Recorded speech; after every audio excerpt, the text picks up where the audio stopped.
Michelle Pearlman likes to do hard things, pushing her body and brain to its limits, seeing just how far she can go. Lately, it's been pretty far. This is one team, one fight. This former bodybuilder and self-proclaimed gym rat recently hit the road for the Dolphins Challenge Cancer Century Ride in April to raise money for the Sylvester Comprehensive Cancer Center. I've never signed up for an endurance event in my life. I signed up for just walking on stage for 30 seconds. I've never done a cycle race ever. So signing up for 100 miles is obviously a big step for me, but I'm all about the challenge. And this hasn't been some long-term cycling goal. In fact, Michelle only got on the bike during COVID as a way to relieve mental stress. The last time I hopped on a bike was probably when I was like 15 years old. And that was just like, cheap mountain bike where I'd go with my parents for, I don't even know, 5 miles maybe. My identity for a while was being a gym rat, and that's what I did. And when the gyms closed down, I lost a piece of myself. I truly did. I never really felt like I was normal weight. Yeah, I have body dysmorphia. I think a lot of people do. And I've competed on and off since undergraduate in bodybuilding competition. I weighed all my food, I meal prepped, and you look at yourself and you go, I'm just not thin enough. The whole process left her feeling empty. And I just remember getting on that stage and I felt alone.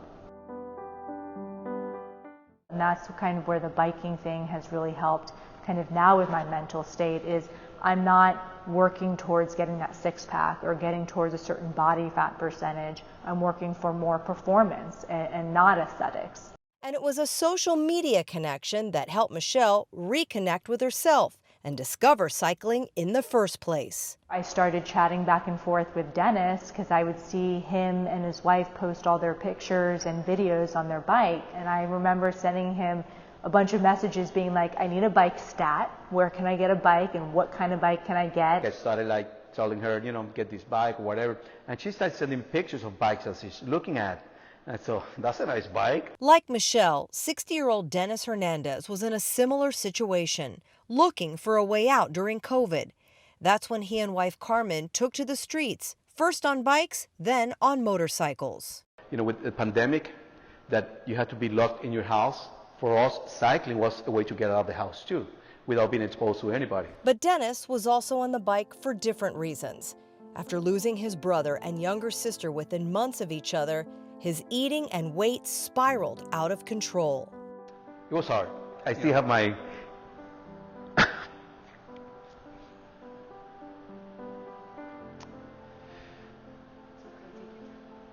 I still have the phone numbers. I can't erase them. I was getting to an age that if I didn't do something quickly, it could jeopardize my health. And I have a new granddaughter, and my son is always, like when I see her grow, lose weight. That's when Dennis went to see Michelle. You see, she's his doctor, a gastroenterologist specializing in obesity and nutrition.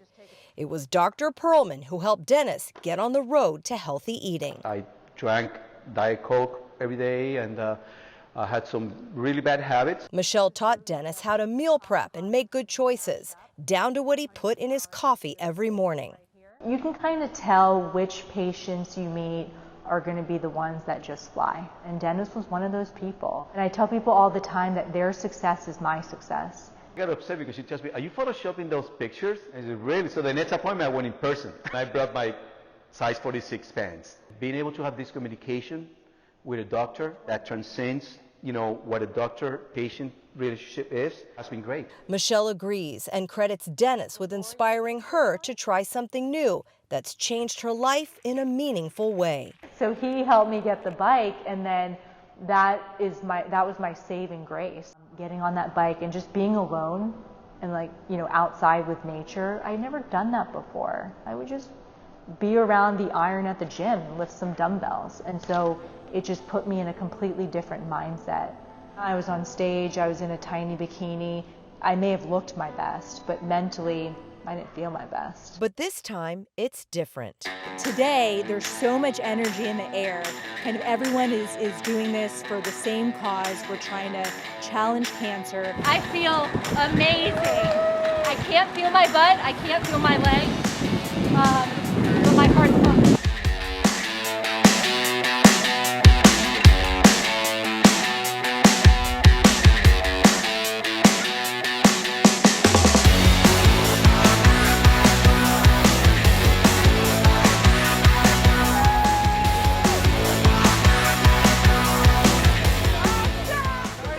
You are my hero now. I've never done the 100 miles. Maybe in the future we'll do it together. Congrats again. And now Michelle is looking for that next challenge. Now I need to figure out what is my next goal. Maybe a triathlon, but I hate running and I don't swim, so we'll see how that goes. At Hard Rock Stadium, I'm Pam Giganti reporting.